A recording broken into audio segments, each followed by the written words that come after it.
اعوذ باللہ من الشیطان الرجیم بسم اللہ الرحمن الرحیم السلام علیکم ورحمۃ اللہ وبرکاتہ۔ شہ نشین بتشریف فرما All India Muslim Personal Law Board کے صدر حضرت مولانا خالد سیف اللہ رحمانی صاحب، All India Muslim Personal Law Board کے جنرل سیکرٹری صاحب، جماعت اسلامی ہند کے امیر، بہار سے تشریف لائے رکن قانون ساز کونسل،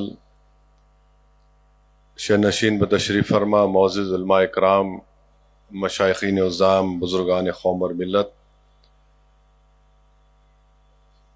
محترم تمام یہاں کے جلسے کے ذمہ داران، آرگنائزرز، میری عزت دار ماں اور بہنوں، عزیز بزرگوں اور دوستوں، مولانا خالد سیف اللہ رحمانی صاحب کا حکم ہوا کہ میں ان کے بصیرت افروز خطاب کے بعد کچھ بولوں۔ میں نے حضرت سے احتراماً عرض کیا کہ بہتر یہ ہوگا کہ میں آپ سے پہلے بول لوں، ورنہ پھر میرے چاہنے والے یہ کہیں گے کہ پھر بی ٹیم اور سی ٹیم کا قصہ اس میں بھی نکال لیں گے۔ میرے عزیز دوستوں اور بزرگوں، اسلام ایک دین فطرت ہے،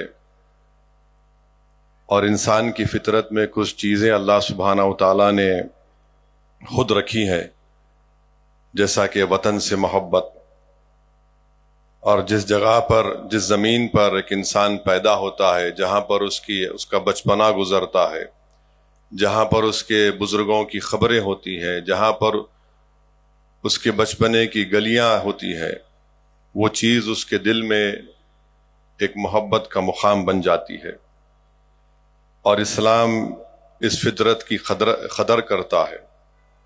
رسول اللہ صلی اللہ علیہ وسلم کی پوری زندگی ہمیں اس بات کا پیغام دیتی ہے کہ وطن کی محبت ایمان کے خلاف نہیں ہے، بلکہ انسان کی شریف فطرت کی علامت ہے۔ نبی کریم صلی اللہ علیہ وسلم مکہ چھوڑ رہے ہیں، 53 سالہ زندگی وہاں پر گزارے، جس سرزمین پر آپ پیدا ہوئے، جس سرزمین میں آپ کے بچپنے کی گلیاں گزری، اس مکے کو چھوڑتے وقت اللہ کے رسول صلی اللہ علیہ وسلم نے درد بھری آواز میں یہ کہا کہ مکہ، مجھے تیری زمین بڑی پسند ہے، اور درد بھری آواز میں کہا کہ تو اللہ کی زمین میں سب سے زیادہ محبوب جگہ ہے، اگر تیری قوم مجھے یہاں سے نہیں نکالتی تو میں یہاں سے نہیں جاتا۔ اور جب رسول اللہ صلی اللہ علیہ وسلم مدینہ شریف کو پہنچے تو اللہ کے رسول صلی اللہ علیہ وسلم نے دعا فرمائی کہ یا اللہ، مدینے سے ہماری محبت میں اضافہ کر دے، بلکہ مکے سے جو محبت تھی اس سے زیادہ اضافہ کر دے۔ تو میرے عزیز دوستوں اور بزرگوں، اللہ کے رسول صلی اللہ علیہ وسلم نے مدینہ شریف کے لیے دعا فرمائی، اپنے وطن کے لیے دعا فرمائی، اور مدینہ اہل ایمان کی ایک محبوب جگہ بن گیا۔ اور رسول اللہ صلی اللہ علیہ وسلم کی حدیث شریف ہے کہ لوگوں میں بہترین وہ ہے جو لوگوں کے لیے سب سے زیادہ فائدہ مند ہو۔ اور علماء اکرام کی زبانوں سے میں نے سنا ہے کہ یہ اصل وطن سے محبت ہے۔ اگر ہم بھارت سے محبت کرتے ہیں، جو ہم کرتے ہیں، تو ہم یہاں پر فساد کو، جھوٹ کو، ظلم کو روکیں۔ اگر ہم بھارت سے محبت کرتے ہیں اور یقیناً کرتے ہیں تو اس کو امن کا گہوارہ بنائیں۔ ہم اس وطن سے محبت کرتے ہیں تو وطن سے محبت کا تقاضا یہ ہے کہ ہم اپنے ایمان پر کوئی کمپرومائز نہ کریں۔ ہم وطن سے محبت کرتے ہیں تو اس وطن کا آئین ہم کو اس بات کی اجازت دیتا ہے کہ ہم اپنی شریعت پر چلیں۔ میرے عزیز دوستوں اور بزرگوں، یہاں پر بڑے بڑے علماء کرام نے اپنے بصیرت اور فروز کتابات کے ذریعے بتایا کہ اس وطن میں مسلمانوں کا کیا رول رہا۔ میں مختصر سی بات آپ کے سامنے کر کے گزر جاؤں گا کہ چاہے زری کا کام ہو، زردوزی کا کام ہو، بدری کام ہو، چکن کاری ہو، بنارسی کام ہو، یا پھر چھوٹے بچوں کے کھلونے بنانا ہو، یا پھر پیتل تانبے کا کام ہو، یہ سب مسلمانوں کا ہنر ہے جو آج اس وطن میں ہے۔ وہیں پر اگر ہم دیکھیں گے تو صوفیوں نے ایک فارسی آبپاشی کا پہیہ ایجاد کیا، جس کو لکھنے والوں نے کہا کہ جلا ینترا یا ارا گٹھا کہتے ہیں، جس سے بنگال کی سرزمین کو بڑا فائدہ ہوا۔ عبد القادر نادا کاٹن پدم شری ایوارڈ ملا، جنہوں نے ایک پانی کا الارم ایجاد کیا جس سے کسانوں کی فصل میں 25% اضافہ ہوا۔ حاجی محمد شفیع شیخ صاحب نے پیرس کا ایک باغ بنایا جس سے اس وہاں کے گاؤں والوں کو نوکری ملی، اس سے بڑا فائدہ ہوا۔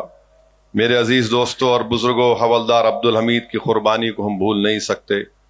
پرم ویر چکر ان کو ملا 65 کی جنگ میں۔ بریگیڈیئر محمد عثمان جو پاکستانیوں کے خلاف فوج کے خلاف لڑتے ہوئے جموں کشمیر میں شہید ہوئے، ہم ان کی شہادت کو نہیں بھول سکتے۔ اب کوئی یہاں پر یہ کہے گا کہ اویسی فوج کی بات کر رہا ہے۔ میں فوج کی بات اس لیے کر رہا ہوں تاکہ ان لوگوں کو پیغام دیا جا سکے جو بار بار سوال کرتے ہیں مسلمانوں سے کہ وطن کے لیے آپ نے کیا کیا۔ وہیں پر ہم دیکھتے ہیں کہ سائنس کے میدان میں ہم خالی اے پی جے ابوالکلام کا ذکر کرتے ہیں، مگر سچائی یہ ہے کہ محمد اسلام خان ہیں، انڈین گلائکو بایولوجسٹ ہیں، نیشنل کیمیکل لیبارٹری میں مشہور دنیا کا سائنٹسٹ ہے۔ ڈاکٹر سلیم علی ہیں، اورنتھولوجسٹ ہیں۔ سید ظہور قاسم ہیں جو انٹارکٹیکا میں جو بھارت پہلی مرتبہ گیا تھا 1980 میں، محمد سید ظہور قاسم صاحب ساتھ تھے، اور 8 مرتبہ جو ہم انٹارکٹیکا گئے وہ انہی کی بڑی کوششوں کا نتیجہ تھا۔ ابراہیم علی ابوبکر صدیق ہے، ایگریکلچر سائنٹسٹ ہیں، اور انہوں نے اپنے ایجاد میں جینیٹکس اور پلانٹ بریڈنگ کے بارے میں جو کام کیا اس کی وجہ سے چھوٹا باسمتی بڑا مشہور ہوا۔ ان کو 2011 میں پدم شری کا ایوارڈ دیا گیا۔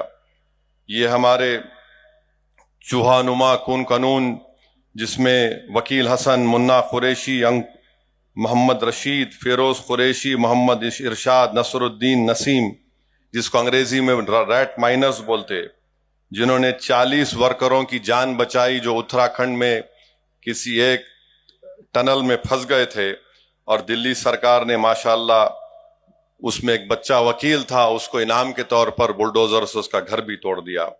سمیع سعود، یہ کون آدمی ہے جس نے ایک پورٹیبل ECG ڈیوائس کو ایجاد کیا جو ڈیٹا کو وائرلیس کلاؤڈ سے انالیسس کر کے بھیجاتا ہے، جس سے کئی لوگوں کی جان بچتی ہے، اور یہ 99% صحیح پریڈکٹ کرتا ہے ہارٹ اٹیک کو۔ سمیع سعود اس شخص کا نام ہے۔ Syed Ehtesham Hasnain, molecular epidemiology, drug resistant tuberculosis کے بارے میں انہوں نے جو اپنا پیپر پیش کیا، اس سے کئی مریضوں کے پیسے بچ رہے ہیں اور ان کی صحت اچھی ہو رہی ہے۔ وہیں پر ہم دیکھتے ہیں کہ عبید صدیقی، اے صدیقی، یہ مولیکولر بایولوجی میں اور ایگریکل جینیٹکس میں انہوں نے کام کیا۔ عظیم پریم جی نے وپرو کو ساری دنیا میں مشہور کر دیا۔ حابل کھوکھری والا وہ کھاٹ کے مالک، اور پھر یوسف علی جو لولو کے مالک ہیں، انہوں نے کئی لوگوں کو نوکری دی، ریٹیل میں کا بادشاہ جس کو مانا جاتا ہے۔ وہیں پر مولانا ابوالکلام آزاد رحمۃ اللہ علیہ کی قربانیاں ہم بھول نہیں سکتے۔ پھر تعلیم کے میدان میں آپ جانتے ہیں فاطمہ شیخ کون تھی، جو ساوتری بائی پھولے کے ساتھ مل کر بچوں کو تعلیم کا انتظام کیا۔ پھر وہیں پر رابعہ جو ملا پورم کی ایک اپاہج لڑکی تھی، جس نے خواندگی کو عام کرنے کے لیے بڑے محنت کی، تو وہاں پر مرکزی حکومت نے ان کو ایوارڈ دیا۔ شاہ نواز شیخ، جس کو آکسیجن مین کہتے ہیں ممبئی کا، اس نے 8000 لوگوں کی جان بچائی۔ اس نے جب دیکھا کہ اپنی دوست کی بیوی جو حاملہ تھی کووڈ میں مر گئی، تو اس نے اپنی سول کانٹریکٹر کو چھوڑ دیا، اپنی گاڑی بیچی، اور اپنی دکان میں اس نے فری آکسیجن کا سینٹر بنایا۔ 2 بھائی ہیں تجمل مزمل پاشا، جنہوں نے اپنی زمین کو بیچ کر جو غریب لوگ کولار کی ڈسٹرکٹ میں ہیں ان کے کھانے کا انتظام کرتے ہیں۔ توفیق اور حسین پٹھان، یہ 2 لوگ ہیں۔ جب گجرات میں موربی کا برج گرا تو توفیق نے 35 لوگوں کو اسپتال لے کر گئے، اور یہ تیراک تھا حسین پٹھان، تیر کر 50 لوگوں کی جان بچائی اس ندی میں کود کر۔ آج میرے عزیز دوستوں اور بزرگوں، حقیقت یہ ہے کہ اگر ہم جس سرزمین حیدرآباد میں ہم رہتے ہیں، یہاں پر سب سے پہلا شخص اگر کوئی کالا پانی کو گیا تو شخص کا نام مولوی علاؤ الدین تھا، جو تاریخی مکہ مسجد کے امام تھے۔ 17 جولائی سن 57 کو انہوں نے جمعے کا خطبہ دیا، سلطان بازار کی ریزیڈنسی میں جا کر احتجاج کیا، اور پھر ایک لمبا قصہ ہے، بہرحال ان کو اٹھا کر ان کی زندگی ختم ہونے تک کالا پانی میں ان کو رکھا گیا۔ انگریز لکھ رہے تھے کہ شخص مر جائے گا، مگر یہاں کی جو حکومت تھی نظام کی سالار جنگ، وہ بولتے تھے کہ مولوی علاؤ الدین خطرناک ہے، ہم نہیں لا سکتے۔ ہمارے ملک کا ترنگا کس نے اس کو بنانے کا ایک بہت بڑا رول اگر کس کا ہے تو حیدرآباد کی ثریا طیب جی کا ہے۔ اور پھر آپ جانتے ہیں کہ عابد حسن صفرانی کون تھے؟ یہ وہ شخص تھا جو نیتا جی سبھاش چندر بوس کے ساتھ تھا۔ حیدرآباد سے ان کا تعلق، 2 سال ورلڈ جنگ عظیم، دوسری جنگ عظیم میں ان گرفتار کر لیا گیا۔ مگر ہم یہ بھی دیکھتے ہیں کہ آج ہم سے پوچھا جاتا ہے، یہ گورنمنٹ آف انڈیا کا ریکارڈ ہے، فارن ایکسچینج 38% گلف کوآپریشن ممالک سے آتا ہے، اور جی سی سی میں سب سے زیادہ کام کرنے والے مسلمان ہیں۔ 38% بھارت کو فارن ایکسچینج ریمیٹنس جس کو بولتے ہیں آتا ہے۔ ہاں، یہ بات سچ ہے کہ ایڈوانس اکانومیز جو امریکہ، یونائٹڈ کنگڈم، آسٹریلیا، سنگاپور ہے، ان سے زیادہ آ رہا ہے، مگر وہاں پر بھی مسلمان بچے ہیں۔ ان تمام کے بعد بھی ہم پہ الزام لگاتے ہیں۔ اب میں آپ کو یہ بول کر اپنی بات کو ختم کر دوں گا کہ اس 75 سال کے سفر میں، اس ملک کی آزادی کے بعد سے پہلی ناانصافی کہاں پہ ہوئی؟ آئین بن رہا ہے۔ کیا یہ بات سچ نہیں ہے کہ مولانا ابوالکلام آزاد رحمۃ اللہ علیہ نے کہا کہ یہ کانسٹیٹیوئنٹ اسمبلی میرے لیے قید خانہ بن چکی ہے؟ جب کبھی مولانا آزاد حفظ الرحمان رحمۃ اللہ علیہ کے ساتھ اٹھتے اور کہتے کہ جو ریزرویشن دیا گیا اس کو دو، تو کیا یہ بات سچ نہیں ہے کہ سردار پٹیل مسلم لیگ سے وابستہ ان لوگوں کو کھڑا کر کے بولتے کہ مین سٹریم میں آؤ؟ پھر اس کے بعد آپ دیکھیں گے کہ سمویدھان کا مائنارٹی رائٹس کی جو کمیٹی بنائی گئی، سردار پٹیل کو ذمہ داری دی گئی۔ 27 فروری 47 کو سب کمیٹی نے کہا کہ مسلمانوں کو ریزرویشن ملنا چاہیے۔ 8 اگست 47 کو اس کو وڈرا کر لیا گیا۔ کیا یہ بات سچ نہیں ہے کہ مولانا آزاد نے جب مسلم لیگ کے لوگ مسلمانوں کو کہہ رہے تھے کہ تم پاکستان چلو، جو گورنمنٹ میں ملازم تھے، مولانا آزاد نے محنت کر کے ایک سرکولر جاری کروایا، اور پھر کیا ہوا؟ وہ سرکولر واپس لے لیا گیا۔ اس سرکولر میں کیا پھر بعد میں کیا لکھا گیا کہ اقلیتوں کی برابری ان کو دیا جائے گا؟ کہیں پر نظر نہیں آتا وہ۔ اور پھر آپ دیکھتے ہیں کہ اس لمبے ہمارے ملک کے سفر میں 62 دسمبر میں کشمیر میں رسول اللہ صلی اللہ علیہ وسلم کا منہ مبارک چوری ہو گیا۔ کیا آپ جانتے ہیں کہ 8 لاکھ مسلمانوں کو اس وقت ایسٹ پاکستان میں ڈھکیل دیا گیا؟ 8 لاکھ، یہ ڈیٹا ہے اس کا۔ فسادات کتنے ہوئے؟ نلی کا میسکر ہوا آسام میں، آپ نے دیکھا فساد ہوا ہاشم پورہ کا، ملیانہ کا، ہم اور آپ نے دیکھا گجرات میں، بلکہ 69 کا فساد تو 2002 سے بدترین تھا۔ پھر 2002 کی نسل کشی ہم نے دیکھی، 2019 کا دلی کا فساد دیکھا، حیدرآباد کے فسادات ہم نے دیکھے۔ مگر ایک بات جو لوگ سمجھتے نہیں ہے وہ یہ ہے کہ ان تمام فسادات کو ہم نے دیکھا، ہماری مسجد کو شہید کر دیا گیا، اور کورٹ کا جب فیصلہ آیا تو کورٹ نے کہا کسی نے شہید نہیں کیا۔ سپریم کورٹ کا فیصلہ آیا تو کہا کہ آستھا کی بنیاد پر مسجد آپ کو نہیں دی جا سکتی۔ ملک کی تاریخ اٹھا کر پڑھ لو، جو لوگ آج مسلمانوں کو گالی دیتے ہیں اور وفاداری کا سرٹیفکیٹ ہم سے پوچھتے ہیں، اتنا سب ہم نے سہا اور کل بھی سہیں گے، مگر وطن سے نفرت کے مظاہرے نہیں کیے۔ اقتدار پر بیٹھ کر ظلم کرنے والوں سے ہم نے کہا کہ تم ظالم ہو، ہم تم سے نفرت کرتے۔ تو مسلمانوں کو اگر تم دبا رہے ہو تو تم بھارت کو کمزور کر رہے ہو. اگر بھارت ایک دنیا کا امن گاہ بننا چاہتا ہے, ایک ڈیولپ کنٹری بننا چاہتا ہے, کیسے بنے گا جب آپ 19 کروڑ مسلمانوں کو اس طرح حقارت کی نظر سے دیکھیں گے, ان سے ناانصافی کریں گے. اور سمویدھان میں رائٹ ٹو ایکوالٹی جو ہے وہ سبسٹینٹیو ایکوالٹی ہے, آپ اس کو بھول جاتے ہیں. مسجد کا فیصلہ ہمارے خلاف آیا تو کیا کسی مسلمان نے کورٹ میں جا کر کسی جج کے اوپر جوتا پھینکا؟ جوتا پھینکنے والے کے بارے میں ایک لفظ نہیں بولا جاتا, نہ میڈیا میں بولا جاتا ہے, کیونکہ وہ اعلیٰ ذات سے اس کا تعلق تھا.